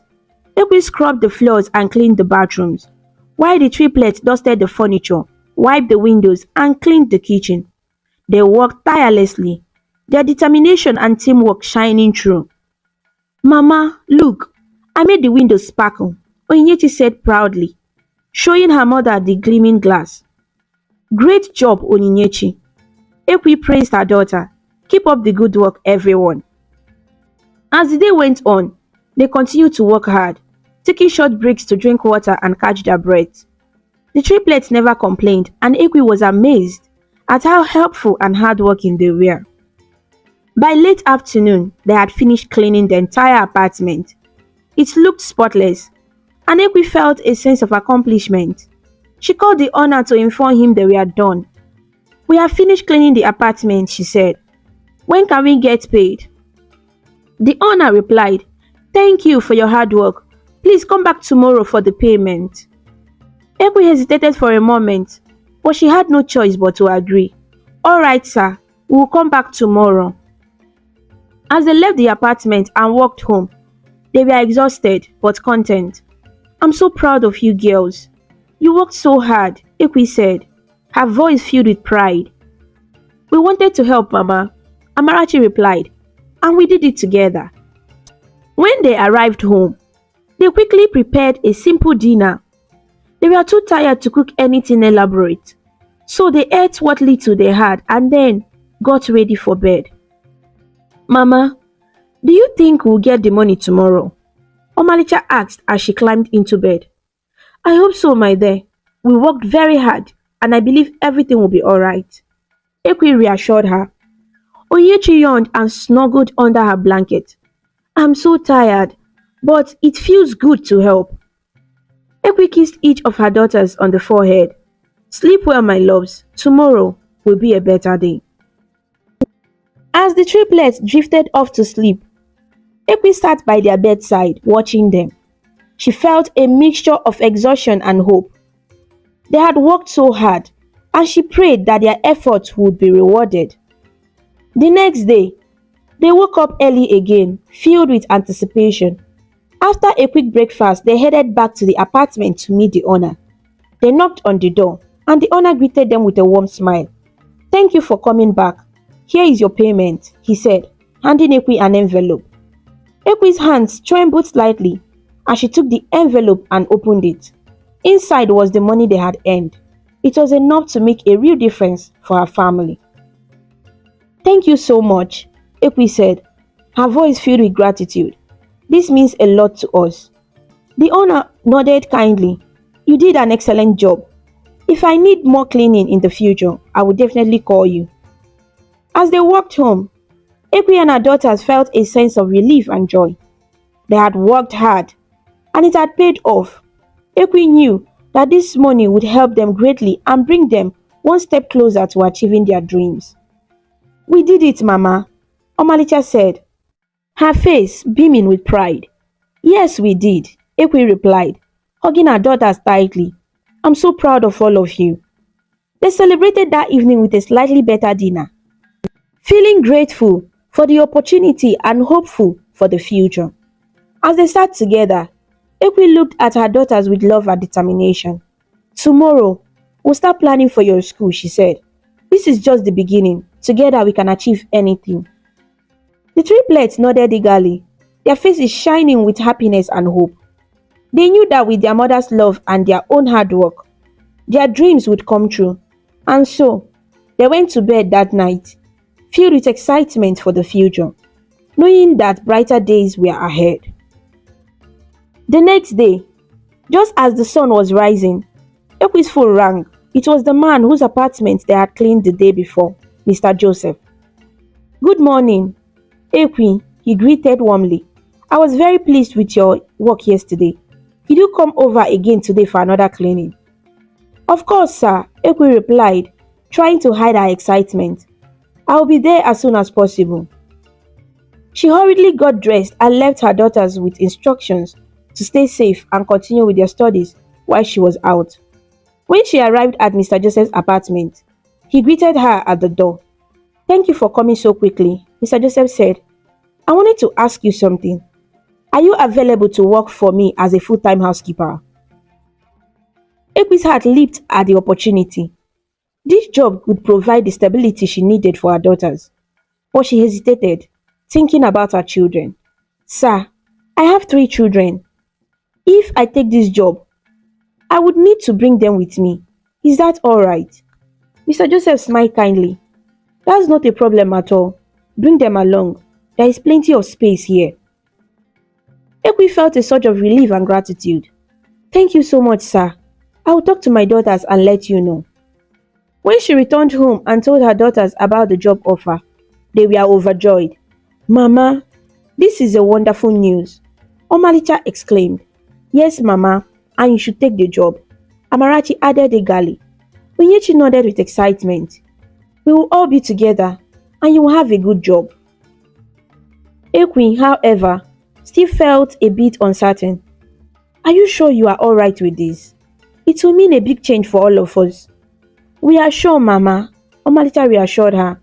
This is a great opportunity. We will be fine.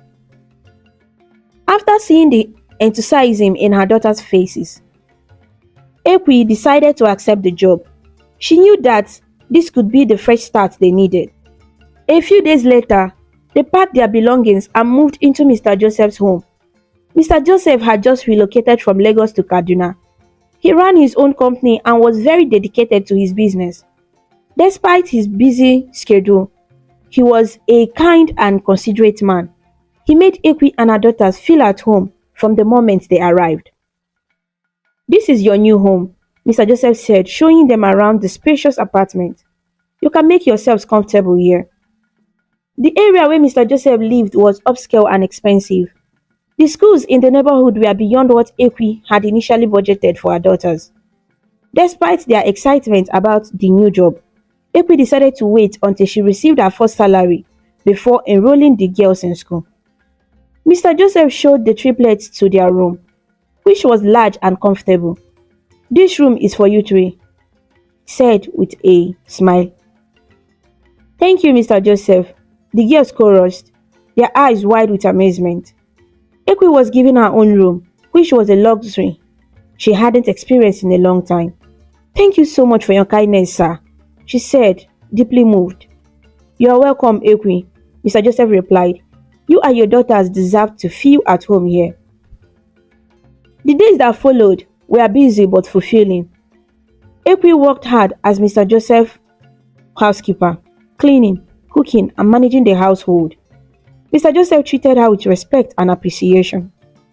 And the girls were happy to help their mother with smaller tasks.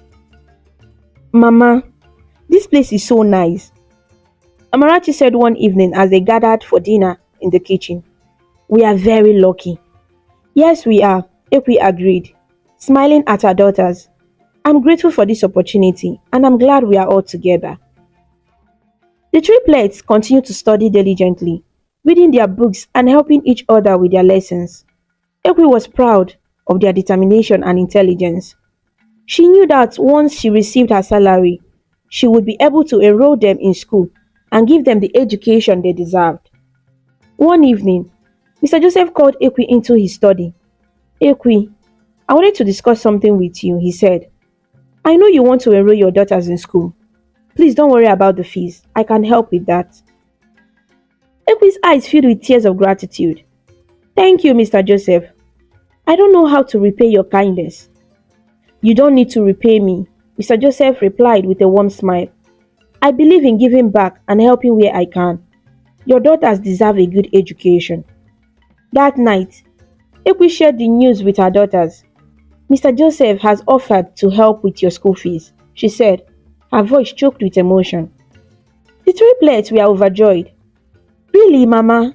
That's amazing, Omalicha exclaimed. We are so lucky to have Mr. Joseph, Amarachi added. Onyinyechi hugged her mother tightly. Thank you, Mama, for everything.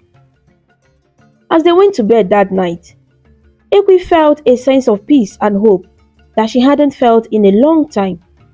She knew that their lives were finally taking a turn for the better, and she was deeply grateful for the new opportunities that lay ahead. With Mr. Joseph's support and her daughter's determination, she believed that they could achieve anything they set their minds to, and so they settled into their new home, ready to embrace the future with hope and determination, knowing that brighter days were finally within their reach. The next day, Mr. Joseph took the triplets to one of the best schools in the area. As they walked into the school, Omalicha, Amarachi, and Onyinyechi were filled with excitement and nervousness. This school is so big and beautiful, Amarachi whispered, looking around in shock. Do you think we'll make new friends? Onyinyechi asked, holding her sister's hand tightly. I'm sure we will, Omalicha replied confidently. Let's just be ourselves. Mr. Joseph handled all the registration paperwork, making sure the triplets were enrolled and ready to start their new academic journey. The school administrators were impressed with the girls' eagerness to learn and welcomed them warmly. Welcome to our school, the principal said, shaking hands with Mr. Joseph and the girls. We are happy to have you here. Thank you, sir, the girls chorused, their faces beaming with happiness. After the registration, Mr. Joseph took the triplets back home. Ekwe was waiting anxiously, and when she saw them, her heart swelled with pride and gratitude. How did it go? She asked eagerly. Mama, we are going to start school tomorrow, Omalicha exclaimed, jumping up and down. Mr. Joseph registered us in a very good school, Amarachi added, her eyes shining with excitement. Thank you so much, sir, Onyinyechi said, looking up at Mr. Joseph with admiration. Ekwe couldn't stop thanking Mr. Joseph. I don't know how to thank you enough for what you have done for us, she said, her voice filled with emotion. Mr. Joseph smiled kindly. It's my pleasure, Ekwe. I'm happy to help. Just make sure the girls study hard and make the most of this opportunity. Ekwe nodded, tears of joy in her eyes. I will, sir. Thank you. As the days went by, the triplets settled into their new school. They made new friends and quickly adapted to their new environment. Every evening, they would excitedly tell their mother about their day at school. Mama, I answered a question in class today, and the teacher said I was very smart, Onyinyechi said proudly. And I made a new friend. Her name is Ada, Amarachi added. Omalicha nodded. We are learning so much, Mama. Thank you for everything. Ekwe felt a deep sense of pride and happiness. I'm so proud of you all. Remember to always be humble and kind. Work hard, and you will achieve great things. Mr. Joseph became like a member of their family. He would often join them for meals and spend time with the girls, helping them with their homework and sharing stories. One evening, as they were all gathered in the living room, Omaricha looked at Mr. Joseph thoughtfully. Mr. Joseph, can you be our father? She asked innocently. Mr. Joseph smiled warmly and replied, You can look up to me as a father figure. I'm here for you whenever you need me. The girls were happy with his answer and continued to build a strong bond with him. Ekwe was grateful for Mr. Joseph's kindness and support. He had not only given them a home, but had also become a source of stability and love. One evening, Mr. Joseph invited Ekwe out for dinner. He wanted to know more about her and her past. As they sat in a cozy restaurant, enjoying a delicious meal, Mr. Joseph asked gently, Ekwe, can you tell me about the triplet father? Ekwe sighed and looked down at her plate. It was a painful topic for her, but she felt she could trust Mr. Joseph. His name was Emeka. We met at a friend's wedding and I fell in love with him. I thought he loved me too, but after I became pregnant, I found out he was already married with children.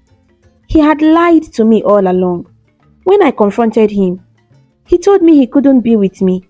I was heartbroken and decided to leave and never look back. Mr. Joseph listened intently, feeling sympathy for Ekwe. I'm so sorry you had to go through that, he said softly. You are a strong woman, Ekwi. You have done an amazing job raising your daughters on your own. Ekwi smiled faintly, feeling a bit better after sharing her story. Thank you, Mr. Joseph. It's been hard, but my daughters give me the strength to keep moving.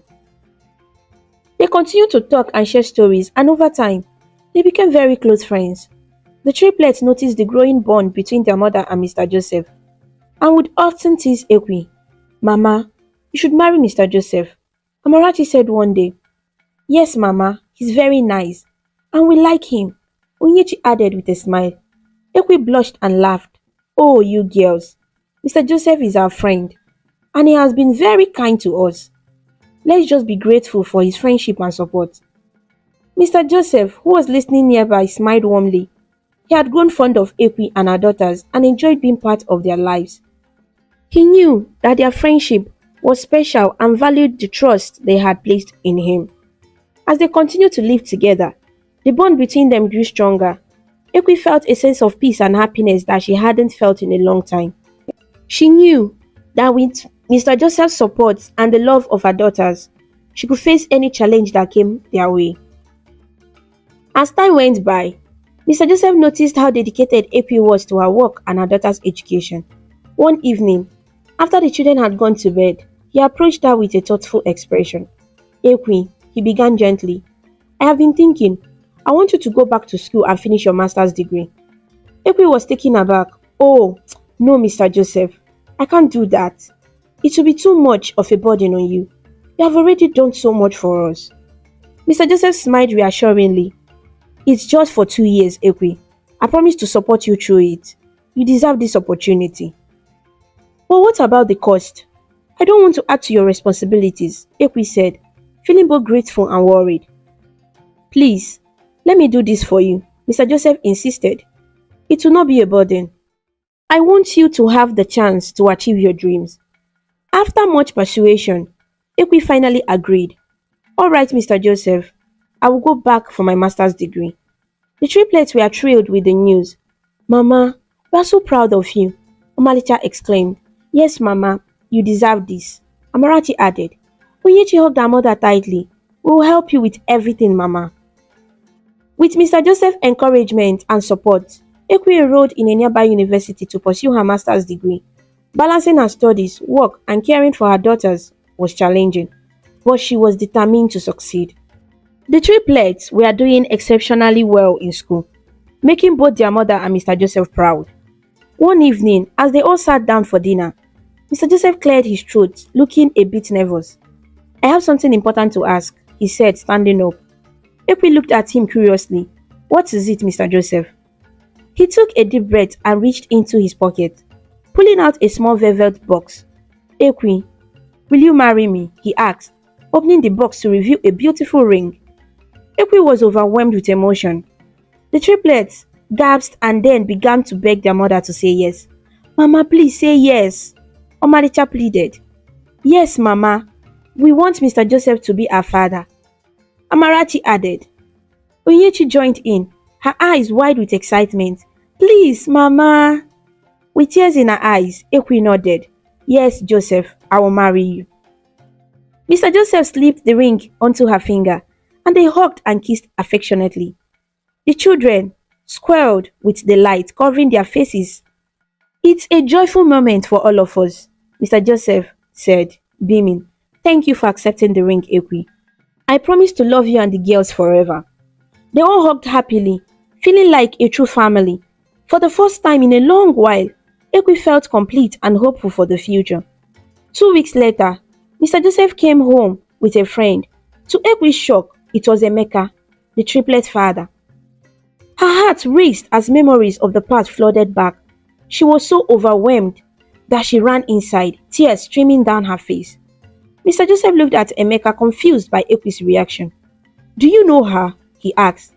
Emeka, equally shocked, shook his head slowly. I don't know. This is so unexpected. Mr. Joseph went to Ekwi's room and found her crying. He sat beside her, gently holding her hand. Ekwi, please tell me, do you know Emeka? Through her tears, Ekwi nodded. Yes, Joseph. He's the triplet father. Mr. Joseph's face hardened with anger. He stormed back to the living room, his eyes blazing. Without a word, he punched Emeka hard in the face. Emeka stumbled back, stunned. Get out of my house, Mr. Joseph shouted. I don't want to see you here ever again. Emeka, nursing his bruised face, quickly left the house, not daring to look back. Mr. Joseph returned to Ekwi's room, his heart aching for her. He took her in his arms, comforting her as she cried. I promise you, Ekwi, I will protect you and the children. You don't have to worry about Emeka anymore. Ekwi looked up at him, her eyes filled with gratitude and love. Thank you, Joseph. I don't know what I would do without you. We are a family now, Mr. Joseph said softly, and I will do everything I can to keep us safe and happy. The triplets, sensing something was wrong, came into the room and hugged their mother and Mr. Joseph. Together, they reassured Ekwi, promising to stand by her no matter what. In that moment, surrounded by her daughters and Mr. Joseph, Ekwi felt a profound sense of peace. Despite the shock of seeing Emeka again, she knew she had a strong, loving family who would support her through anything. And with that, they all moved forward, closer than ever, ready to face whatever challenges came their way. Days later, Emeka returned to Mr. Joseph's house. He stood at the door, looking weary and remorseful. Mr. Joseph opened the door and regarded him with a mixture of caution and curiosity. Please, may I speak to Ekwi? Emeka asked, his voice trembling. Mr. Joseph hesitated for a moment but then nodded. All right, but this is your last chance. If you cause any trouble, you will have to leave for good. Emeka nodded, his eyes filled with regret. Thank you. Mr. Joseph called Ekwi into the living room. She entered, her heart pounding with a mix of anger and apprehension. She took a seat, and Mr. Joseph sat beside her, offering silent support. Ekwi, I want to apologize. Emeka began, his voice cracking. I know I hurt you deeply, and I am truly sorry. I was a fool, and I have regretted my actions every day since. Please forgive me. Ekwi took a deep breath, her emotions swelling. You caused me so much pain, Emeka. You abandoned me when I needed you the most. Emeka lowered his head in shame. I know, and I am deeply sorry. I have no excuse for what I did. But I need to know, did you keep the pregnancy? Ekwi nodded and called her 3 daughters into the room. These are my daughters, Omalicha, Amarachi and Onyinyechi. They are the product of that pregnancy. Emeka's eyes widened in shock. He looked at the girls, tears streaming down his face. I can't believe it. Please forgive me. I was wrong. I want to be a part of their lives, if you will let me. Ekwi took a moment to compose herself. She looked at her daughters, then back at Emeka. These are your daughters, Emeka. But you must understand that you can't just walk back into their lives. They need time. Until they are grown and can make their own decisions, they will stay with us. The triplets were surprised but curious. They looked at Emeka and then at their mother. Mama, is he really our father? Omalicha asked. Yes, he is, Ekwi confirmed. But he made many mistakes. I want you to forgive him. But understand that we need to move forward carefully. The girls hesitated for a moment, then approached Emeka. They hugged him. Their emotion mixed but genuine. Emeka wept openly, holding them close. Thank you for forgiving me, he whispered. Emeka turned to Mr. Joseph and Ekwi. I appreciate your honesty and forgiveness. Thank you, Joseph, for showing them love and care. Mr. Joseph nodded. Take care of yourself, Emeka. Let's hope this is a step towards healing. After Emeka left, Mr. Joseph embraced Ekwi. Thank you for your good heart, Ekwi. It takes strength to forgive. Ekwi smiled, tears in her eyes. I couldn't have done it without you, Joseph. Thank you for being my rock. Later that evening, Ekwi sat down with her daughters and explained everything that had happened. Emeka is your biological father. He made mistakes, but he is sorry. It's important to forgive, but also to be conscious. The triplets listened intently, their expressions thoughtful. We understand, Mama. We will be careful, Amarachi said. We forgive him, but we know you and Mr. Joseph are here for us, Uinyechi added. Finally, the day of Ekwi and Joseph's wedding arrived. It was a grand ceremony, filled with joy and celebration. Ekwi looked stunning in her dress, and Joseph couldn't take his eyes off her. You look beautiful, he whispered, taking her hand. And you look handsome, Ekwi replied with a smile.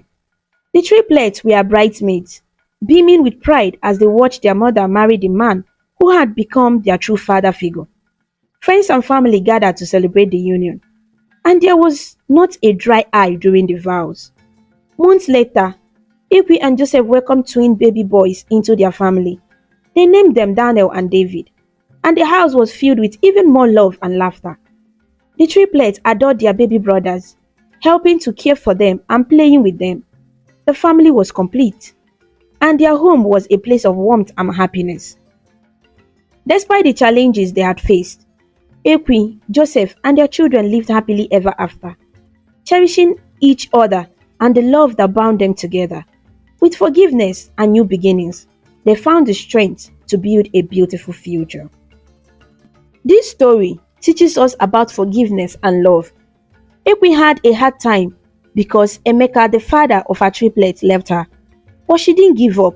She worked hard and took care of her daughters with the help of Mr. Joseph, a kind man who became their friend and later part of their family. When Emeka came back, Ekwi was very sad and angry, but she chose to forgive him. Forgiving someone doesn't mean forgetting what they did, but it helps heal the heart. Ekwi also showed us that family is not just about who is related by blood, but also about who cares and loves us. Mr. Joseph showed great kindness by supporting Ekwi and her daughters. He encouraged Ekwi to go back to school and propose to her, making their family stronger and happier. From this story, we learn that it is important to work hard, forgive others, and appreciate the people who love and support us. Thank you for watching this amazing story about Ekwi on African Stories. If you liked it and felt inspired with our journey, please show your support by clicking the like button, sharing with your friends, and leaving a comment below. To see more interesting stories and learn about different cultures, subscribe to African Stories, and don't forget to ring notification bell so you never miss a new story. Your support means a lot and helps us bring more stories to you. Until we meet again, stay connected, stay inspired, and keep smiling.